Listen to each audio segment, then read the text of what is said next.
My name is Sean Gillispie. I am a productization coach at Vectorus. I'm excited to speak with everyone today about how productization is really a team sport, and in particular, the roles, skills, mindsets that best set you up for success as you think about adding product managers to your organization. So in the spirit of punctuality, I'm going to get started right now, and other people can join in here as we go. But I'm excited about this topic today.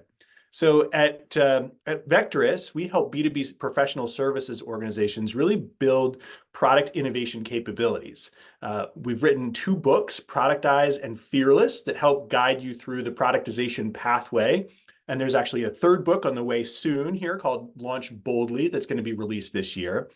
And today I'm going to be talking about a topic that's really central to the success of productization, and that's the people. And with that particular focus, I'm going to talk particularly about product management competencies that really drive success and focus on that particular role as we talk about people. So I work with many clients, and we across Vectorus work with many clients who are productizing, and they all are at different phases in their journey of a lot, and really at different phases of aligning people around their productization efforts as well. So many are thinking about how do they accomplish their goals with existing team members. Some are thinking about how to set up a new dedicated product management role. Some have a team in place already and they want to help them grow. And some are really ready to scale their teams to accelerate their growth. So we often hear the question like, so do we have the right people with the right skills and the right roles to succeed with productization? And in each of the different phases, in each of these cases, they're trying to assess what they should be looking for in these new people and how they should help their existing teams. But for B2B professional services organizations that we primarily work with, the whole discipline of product management is often fairly new. And so there are naturally some questions about, what is this role? What do we need? What exactly is it? And so I want to start there by addressing that question.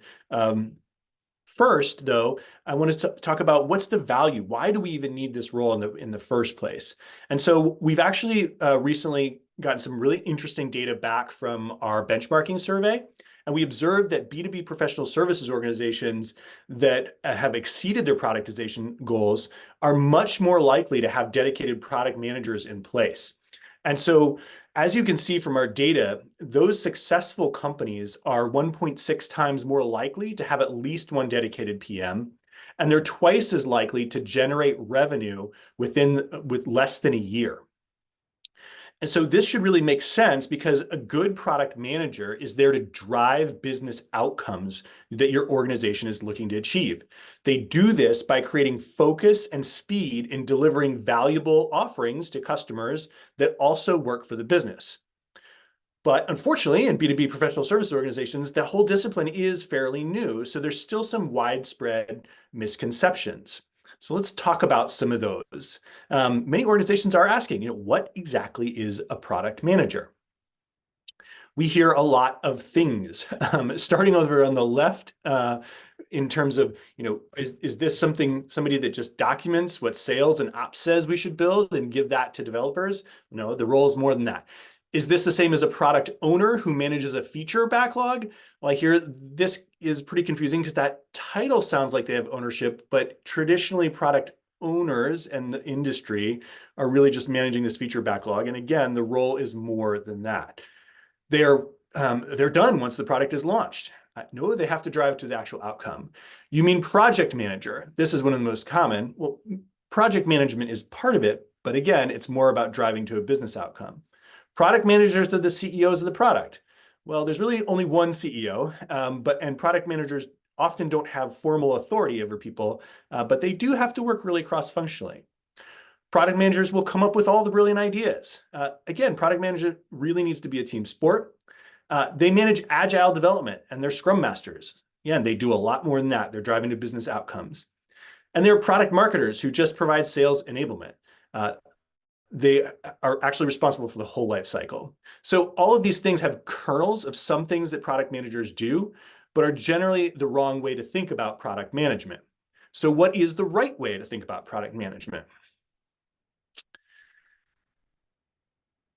Well, we have a perspective of that at Vectorus. We see product management as the function that is responsible for the entire productization pathway, which is this is really the cycle that's iterative across various stages and phases in product organization, as well as the life cycle of development of an individual product opportunity. So you're thinking about how are you productizing the organization and how are you taking particular product opportunities to market. And each product manager will be responsible for all the phases of that productization pathway. Now, their seniority will determine if they are responsible for the life cycle across the whole organization, or if they're responsible for just the cycle of one particular product opportunity. And let's take a look at what are the outcomes that they're really driving at each phase. In terms of creating a product-friendly culture, they're really responsible for driving the organization's product capabilities and making sure that the whole organization can succeed and be product-friendly. And so what makes a whole bunch of activities make sure that that product-friendly culture is there, and good product management practices can really thrive. And this, of course, is a more senior level, usually that's working across the organization. At the more junior level is making sure that some of those individual practices are being executed in their products. When you're talking about aligning, they're really prioritizing what to productize. And of course, at the organizational level, it's determining the opportunities themselves to pursue and really thinking about the problems to start solving. And then more at the junior level, it's making sure that they're prioritizing the right parts of the problem to be solved and getting at those root causes. Then there's defining the problem, which is really validating that the problem is worth solving. There's an important discovery work here. They're really then co-designing the solution. And this is the outcome that's really designing and validating that the solution actually solves that problem that they're identifying up front.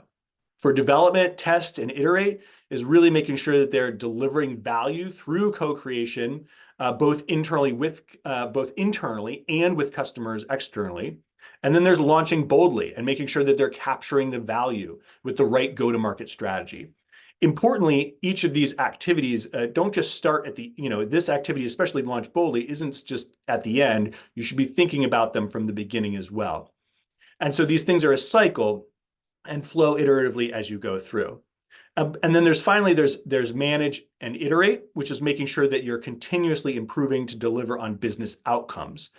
And so ultimately what the business wants is a particular business outcome by solving that upfront customer problem you identified. And the product manager is responsible for that, really making sure that they're going through this entire productization pathway lifecycle. So at the end of the day, that product management is achieving business results by launching and evolving their products. So I want to talk about now some of the specific competencies that enable them to accomplish these particular outcomes of the role. So how do you think about the competencies of product management? Really, as you look at it, we would like to break it up into a few different dimensions. First off, on the vertical axis, there's a dimension of hard skills and soft skills.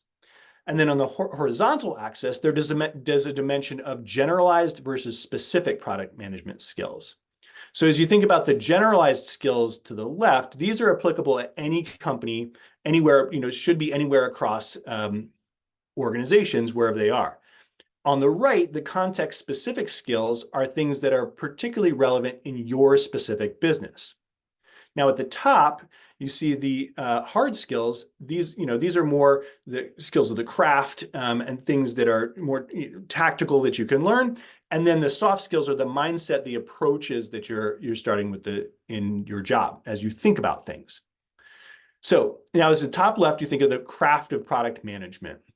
This is general product management expertise that you could, for the most part, take to any company and know the principles, the techniques, the different crafts of the job.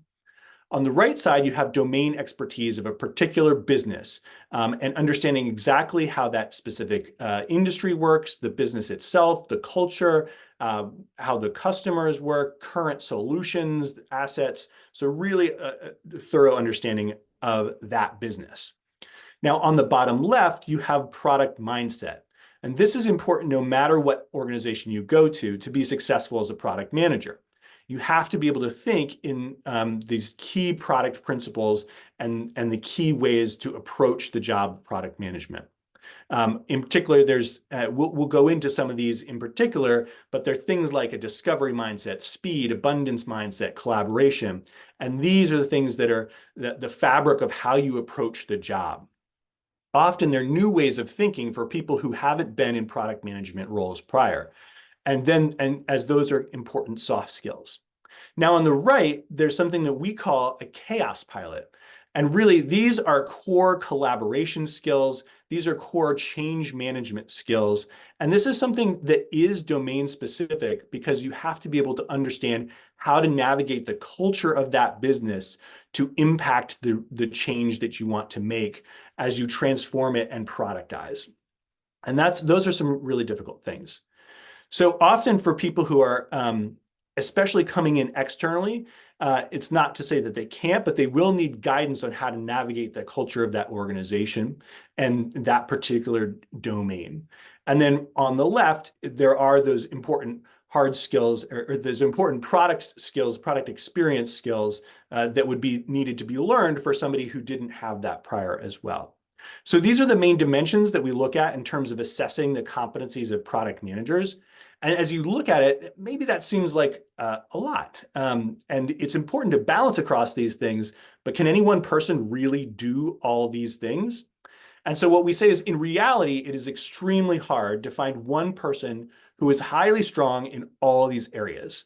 So what you need to do is build a product team with complementary skills and responsibilities.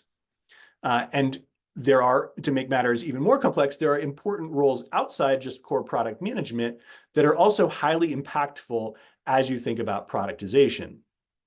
So what we often recommend is to start with someone who is really senior, a generalist with strong business acumen. And then as you scale and advance in terms of maturity, as your productization efforts evolve, there are other important roles that you'll want to add as well.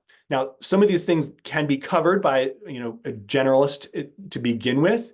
And as you scale, you will want to be able to bring in other specialists. And certainly you can do that by hiring them or hiring them part-time or outsourcing and things and other ways to get these key skills in place. There's, of course, coaches as well who can provide it. But what we often see is besides just the core product management skills, you will want to have product design skills in terms of making sure that the user experience is going to be great for the customers. You'll want to have, often if you're doing a tech-enabled product, you're really going to have tech leaders who know how to think not just from a bespoke consulting delivery of technology or an IT mindset, but really a product development mindset. Product sales is important motion for a lot of organizations who've been traditionally services-based sales. There's different skill sets there, and product marketing as well. And then we see thinking about customer success and thinking about how are you going to get renewals right off the bat is another important role and skill set and set of competencies. And then there's also really a lot that you can do in terms of product insights, and there's specialties to dive in there as you want to continue to understand what customers need and how you can advance your products. And then, of course, expanding the product team as you want to accelerate the growth and bring on new products. So what I want to do now is actually dive into each of those four dimensions that I talked about and tell you a little bit more about the specific skills and competencies to look for in each of those areas. So to start out with, we talk about the craft of product management. And this really includes the expertise in the methodologies, practices, tools, and approaches to do the job well across the productization journey. Again, these are more of the hard skills that are generalized across any organization. And you can see we've organized them across the whole productization pathway. So starting with creating a product-friendly culture, there's important skills about, do you know how to define a vision, establish the right people practices? Do you know how to build a product organizational structure and organizational design for product? Do you know how to hire the right talent and create the right governance structures? When you're thinking about aligning, does someone have experience creating a productization strategy? Putting together the productization techniques and product definition techniques? Do they know how to do competitive analysis? When they're defining the problem, does somebody have experience building business cases, doing actual research and discovery, and customer analysis and market analysis? For co-designing the solution, does someone have experience doing product design, or at least working with product designers, writing actual product specifications, performing concept testing in the market? In terms of developing, testing, iterate, does this person have product development experience working with technologists and other engineers, or sometimes content developers in the services context? Do they have agile project management experience? Do they know how to do quality assurance and bring out MVPs and iterate in terms of the development phase? As you're thinking about launching boldly, does this person have experience educating and communicating a product across an organization to know how to deliver it to customers? Do they have experience building go-to-market strategies, setting up the pricing, packaging, creating channel strategies, building the sales enablement materials that allow the sales team to succeed? And then in terms of managing and iterating, does this person have experience troubleshooting issues that come in and knowing how to fix them? Do they have the data and analytics acumen? Do they know how to perform the right operational techniques of how to operate a product and establish the right feedback loops? So all different areas that are skills of the craft that you could look for or develop in your team. Now, the next thing we talk about is the domain knowledge. And this would, of course, cut across the whole productization pathway. But this is really critical for product managers to approach each phase of the journey with the right context and understanding. First, of their business. Do you understand the business model, the strategy, key stakeholders that are essential to work with? Then the industry. Does this person have knowledge of the industry landscape, including the entire value chain of the customers and competitors and partners in that ecosystem? Does this person understand the clients, and how intimate of a knowledge do they have with the specific clients, their problems that they come to your organization to solve? And then how well do they know the products, services, IP data that are available within the organization? Do they have that knowledge of the products, the IP that they can work with to deliver new innovative products? And then what's their level of technology and digital fluency in terms of knowledge of the technologies you use today, but also what else is out there to help build on what you have? Then there's the product mindset. And this is really shifting to a product mindset enables product managers to navigate each step of the productization pathway. People who have grown up as product managers should bring this product mindset with them. And people who are transitioning in this role, this is a really important thing to evaluate and look for. And because it's sometimes hard, it's definitely trainable, but it's sometimes harder to train on and is very important for success. So as you think about that, again, this goes across the whole productization pathway, but you want to start with this discovery mindset. Is this person able to approach interactions with curiosity? Are they open to changing their mind and knowing that being wrong often leads to better outcomes? Are they going to have a test, an instinct to test with the market first?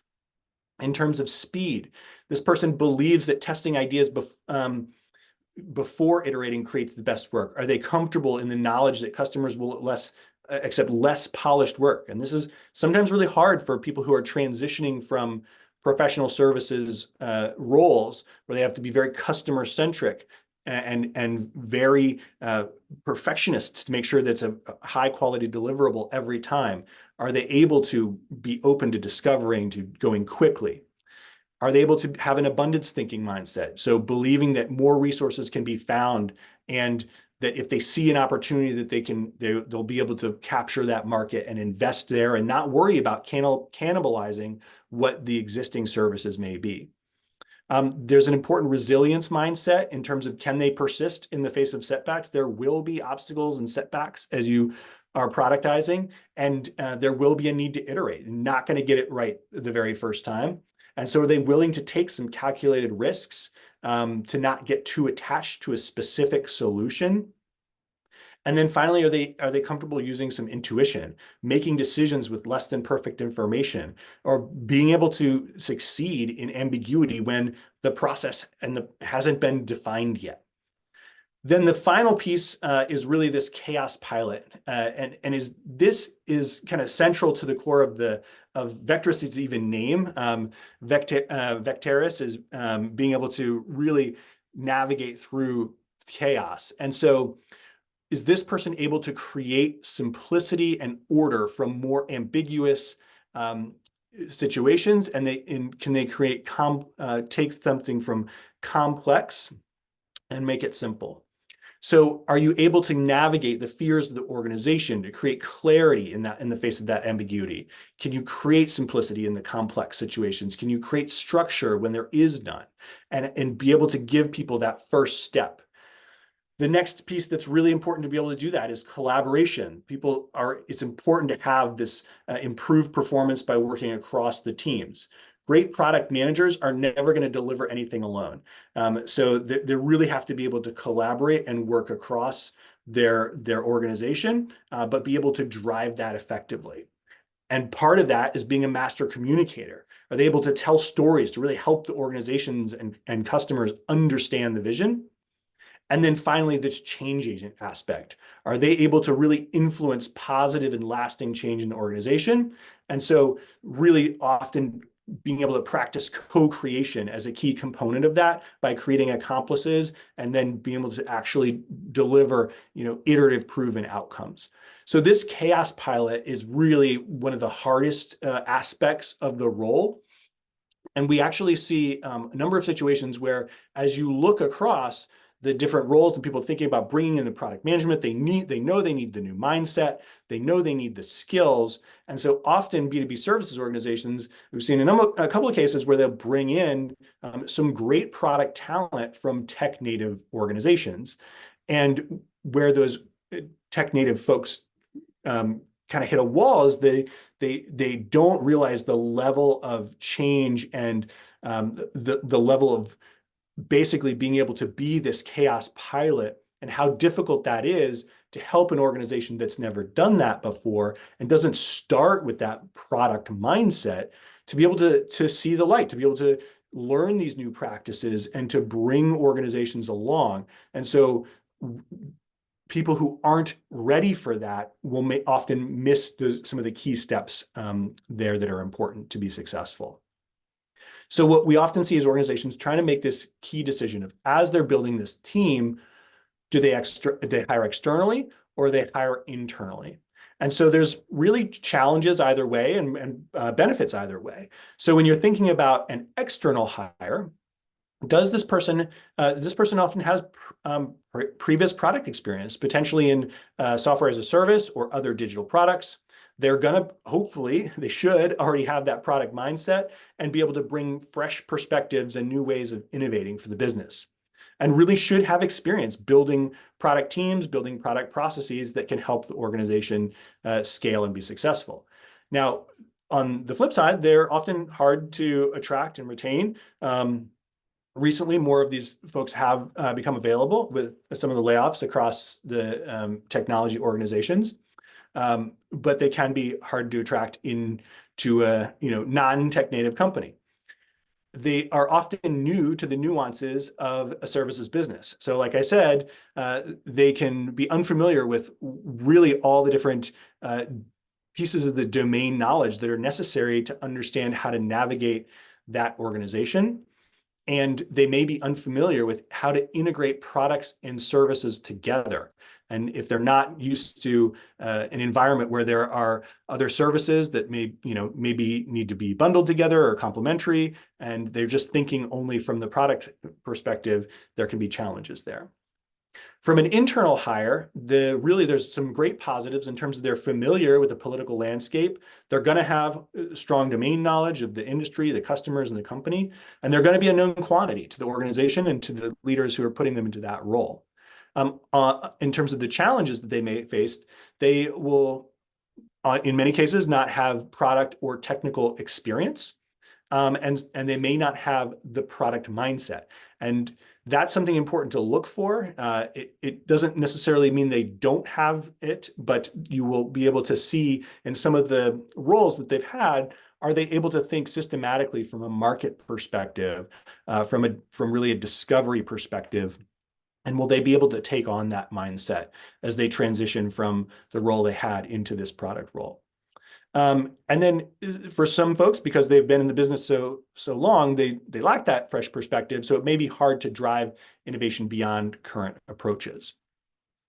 So before we open it for discussion, I do want to leave with a few important tips for success.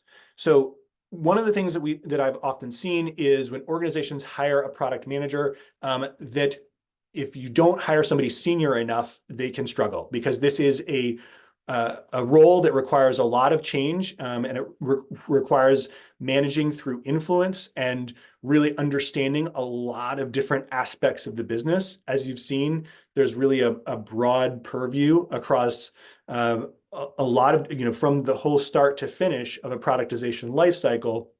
You're interacting with almost every part of the business. So it's really important to have somebody who is senior, and to not underestimate the seniority of that role and what's required initially, especially initially. Number two, factor the strengths of the CEO and founder and some of the other executives. So one thing that organizations that are startups can struggle with is if there is already if the CEO and founder is there, they're often playing the product manager role themselves. And it's really important to understand that they are still going to drive a lot of the strategy, a lot of the prioritization. And so as you think about bringing in a product manager, making sure it's clear what you want from that product manager, and versus what is the executive team going to continue to handle and own, particularly with the founder who has really strong instincts towards validating things in the market. Definitely have seen some conflicts there, and there's a lot of stories throughout industry of people bringing in product managers and not having clarity between what's the CEO and founder role versus that product manager role in terms of setting the strategy for the organization. It can create challenges. Next is to make sure that you are bringing someone who's fit for the business size and maturity. The classic example is bringing in somebody who's got a lot of product experience at big, impressive companies, and you bring them into a smaller organization. They are often used to having processes already built out in place that they can follow, and can get really uncomfortable when they have to create processes that don't exist. And they don't know what to do because they are not used to having existing structures and support structures in place. So that's definitely something I've seen play out multiple times. And then on the flip side as well, if you're bringing somebody who's used to being in a really small, agile organization and bringing them in the large organization, they can get really feel stifled by how much they have to navigate the organization to get anything done. So make sure you're really understanding the fit for the business in terms of its size and maturity. Number four is avoid handoffs. So this is something that I've personally worked in every product organization I've been in. When I came into CEB, they had split up the product managers into strategic product managers and technical product managers. And it just resulted in technical product managers have to revalidate a lot of things that strategic product managers had done. Strategic product managers getting frustrated, technical product managers weren't driving to their original business case and the business outcomes. And it's really important as you think about bringing a product to market that you can have one person who's really driving towards that outcome from start to finish and is feeling responsible for that. And handoffs make things very difficult. The next thing is to have more options than bringing on an FTE. So like I mentioned earlier, there are ways to bring in product designers who are part-time before you can afford to bring on one full-time. That's true for lots of different roles. And we have a partnership with a company called Red Hawk in terms of bringing in technology expertise and how do you build those initial technology capabilities. So there's a lot of different ways to add skills and capabilities to your organization. There's another technique that I've used in the past for product managers to really give yourself an opportunity to allow somebody to go on a detail, and they get a trial run of what it's like to be a product manager, and you get to try them. And at the end, if it's not a fit, say no harm, no foul, they can go on to continuing to be a high performer where they were. But that's a technique that I've found really personally a lot of success in. And I've seen it both ways. Some of the most successful product managers I've brought onto my team have come from account management, customer service, customer support, and given them that opportunity to try it first. And a few people have tried it, said, yep, this is not for me. And we said, yeah, but you can continue to go back and be a high performer where you were. So think about lots of different options other than just hiring somebody full time. And then lastly, the passion makes a difference. It's really important that somebody has the time, the passion, the dedication to drive something end to end. And so people doing it off the side of their desks or trying to do productization by committee can be really hard. You need to have somebody to drive it, which goes back to some of the findings in our benchmarking report. So I will do a quick recap here and then open it up for discussions, but really think about productization as a team sport. You've got the product managers really are there to help you drive outcomes. You want to make sure to start senior, but balance as the team as you scale and make sure and recognize that even though you've got a senior person, often a generalist, there's going to be opportunities to really build more specialized skills, either the skills of the craft or domain knowledge as you build out the team.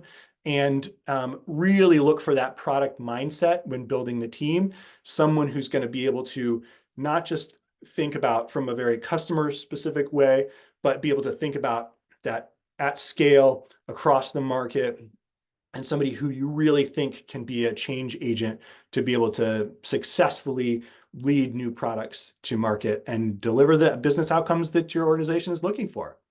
So hopefully that was a really helpful, quick review of the Vectrus perspective on core competencies and skills of product management, especially as you're thinking about B2B services organizations bringing on these roles and capabilities. And now I will open it up to questions.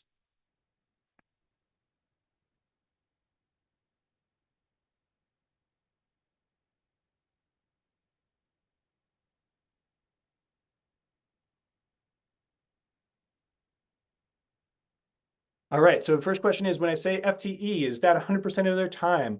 What if we truly don't have a team member with that capacity? It's a great question. Yeah, so FTE is a full-time equivalent person. It is very common we see for organizations to, as they're starting out, not have somebody with 100%. And I think that this is okay as you're evaluating and determining if there is a there in terms of your productization opportunity.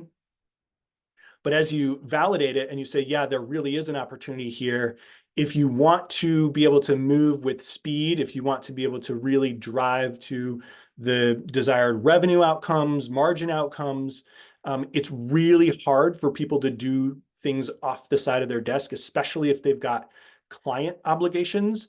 No matter how much you try and protect time, the client stuff is going to come first. And so your efforts to bring a new product to market are going to drag out. They'll often take longer than you hoped.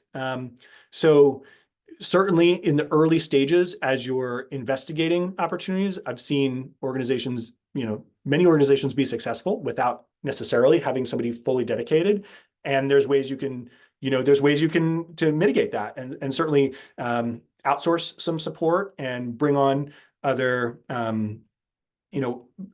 part-time people. And you can have people work on a team. If you've got multiple people who are not fully dedicated, that can work too. But at some point, you're to be successful, you're going to want to have at least one person who really is going to own and drive the delivery of these business outcomes and truly make it their priority.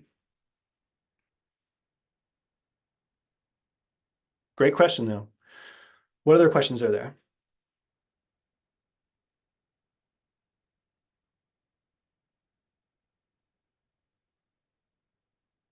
All right, so a really great question came in about what's the best way to test for those chaos pilot skills. So this is hard thing to test for, and there's a couple of ways you can do it. There are, if somebody is coming from internally, you should be able to know their track record of have they been able to be a change agent in some part of the business already? Were they able to make a big business change somewhere, create a new process, create a new way of doing things in your organization? If you're hiring for that, if you are going to want to ask for stories, you want to ask about a very specific project, thing that they've done, thing that they've led in terms of impacting an important change. And when you ask those questions, it's important to drill in on how are they making the change. What we often see, the most common as people think about change is kind of create that perfect communication and presentation that's going to convince everybody to come along. But what the true masters of change do is that they create accomplices with them in the organization. So as you're talking to people or evaluating what they've done in their past, look for people who've been able to bring a few people, key influencers within an organization on their side, show them the light, be able to drive to some quick wins, quick early successes. And those are the stories, that's the kind of evidence that you want to look for is for people who've been able to rally others around them, starting with really building a team to do that, not just themselves, but really be able to build a team who's going to rally with them, support them, and actually get some kind of change impacted. So it's a great question because it's a really key part, one of the hardest parts of the job and a key part of success. All right, so another question, can you mention a few of the backgrounds again that might lead to a great PM? If we're hiring internally, where would be the place to look for it first? Great question. I've seen a number of people. I've personally hired people from roles in customer support, in account management, in client relationship roles, in engineering roles. So people can really come from anywhere in the business. Oh, sorry, sales roles as well. So people can really come from any part of the organization. And what you're looking for is the people who really are thinking at scale, who love to be problem solvers across the business, and people who want to create systems and processes that allow the business to really thrive in a scalable way. And so the people who are going to struggle in those roles, and what I've seen people struggle with is even people who are really great maybe at customer support or customer service and are really client focused, they often struggle with being the really strong client advocate for every single request that comes in from a client. They want to fix, they feel like we're personally responsible, like, I got to make sure this client is really happy. They asked for this, we got to push for this. And if they're not able to think, well, is that one specific thing for that client really a priority across all of our clients? That's where people have struggled to make the transition. So really any role in the organization can be successful, but look for the people who are trying to think more broadly, who want to think, at that systems level and that market level. All right, another question.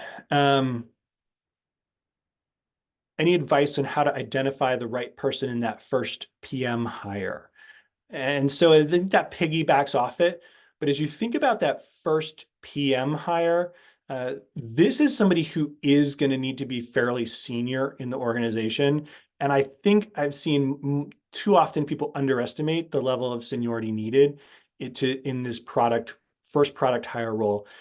You really want a leader to be able to understand cross-functionally across the organization how to navigate, how to bring in others across the organization, how to, somebody who's can be trusted for one of the key factors of their expertise they bring in. They either need to be trusted because they've been able to demonstrate some real success in their organization, or they've been able to demonstrate some real success outside the organization to give other people the confidence to follow along as they're trying to make some big changes or suggest new ways of doing things. So, start by looking for people who have a broader experience across maybe a couple different domains in terms of roles that they've had, and people who've been able to actually create change in, either internally in the organization if you're hiring internally, or externally with the organization. And fit is really, really, really important. Fitting your culture, fitting the right organizational size, and understanding really how much domain expertise you need to be successful. I've got, one particular client is really, really deep in, some financial management uh, software, and really understanding the details of how finance organizations work is important. And it's something that if somebody comes from externally, they're going to have to learn pretty quick. Um, from my past, I was VP of product at a Ben admin organization. And as you talk about employee benefits, there's a lot of detailed rules there. So being able to, have some level of expertise or be able to learn it really fast is really important. And so those are some things to consider as you bring on your first hire. Okay, as we think about that first hire and you think about the first 30, 60, 90 days, what that might look like, what's really important is to first understand what that person's strengths and gaps are. So first, have a really honest conversation as you think about those four dimensions of what are their skills of the craft, what is their domain knowledge, what is their mindset and chaos pilot experience, and really making sure that you are helping them gain the skills as quickly as possible. They'll need to be successful based on where the gaps are. So this is really important as you think about the first 30, 60, 90 days. And then the next thing is, how do you really quickly align on what's the most important thing for the business and the outcome that person wants to drive? And then how do you show quick early wins for that? Not things that are sort of tangential, but how do you show like the very smallest first iteration in terms of what's most important for that business? And so being able to create those early wins and assess where you can bring value quickly and be able to iterate on it is really important.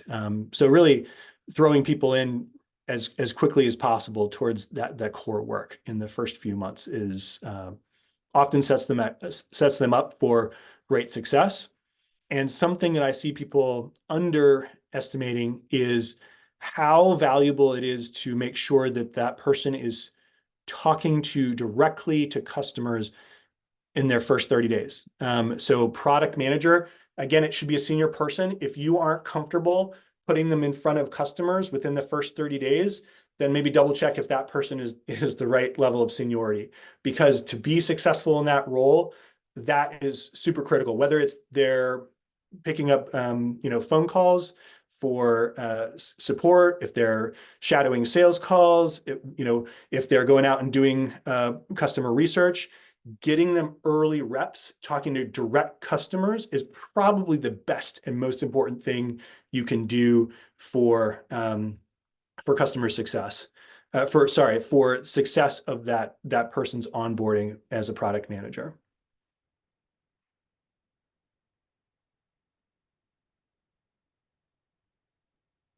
All right. As a new PM team in B2B services organization, some words of advice or motivation from my perspective. Okay, so new PM team in B2B services organization, there is a huge amount of opportunity you have. So I think this is probably one of the most fun roles that you could have in an organization, because you get to work with everybody. So if you get to work so cross-functionally and bring in everyone across the team, across the organization, you get to work on something that's new, that's innovative, solve big problems. And so it's a really, really exciting role. There's a broad scope of responsibilities, but it also gives you a lot of ownership and freedom to really be able to solve complex, difficult problems in fun ways. And for the people who really thrive at it, they leverage their teammates and they bring other people to succeed with them, right? And not feel like you have to do it alone. You've got a whole organization that wants you to be successful, so the organization can be successful.